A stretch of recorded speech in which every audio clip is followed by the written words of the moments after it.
Hi friends, welcome back to our channel. இன்றைக்கி Thursday. இன்றைக்கி morning பிரேக்ஃபாஸ்ட்டுக்கு இட்லியும் வேர்க்கடலை சட்னியும் தான் செஞ்சுருந்தேன்.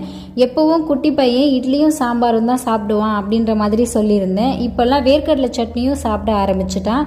இதில் காரம் கம்மியாக இருக்கிறதுனால அவனுக்கு இந்த டேஸ்ட் ரொம்பவே பிடிச்சிருச்சுன்னு நினைக்கிறேன். வீட்டுக்கு தேவையான கிராசரிஸும் வெஜிடபிள்ஸும் வாங்கிட்டு வர சொல்லியிருந்தேன். வெஜிடபிள்ஸ் கூட ஒரு வாரத்துக்கு தேவையானதை வாங்கி ஸ்டோர் பண்ணுவேன். ஆனால் கிராசரிஸ் எப்போவுமே என்ன வேணுமோ அது மட்டும்தான் வாங்கி ரீஃபில் பண்ணுற மாதிரி இருக்கும். தேவையில்லாமல் எதுவுமே வாங்க மாட்டேன். பச்சை மிளகாவோட காம்பெல்லாம் கிள்ளிட்டு ஸ்டோர் பண்ணும்போது பழுக்காமல் எப்போவுமே ஃப்ரெஷ்ஷாக இருக்கும்.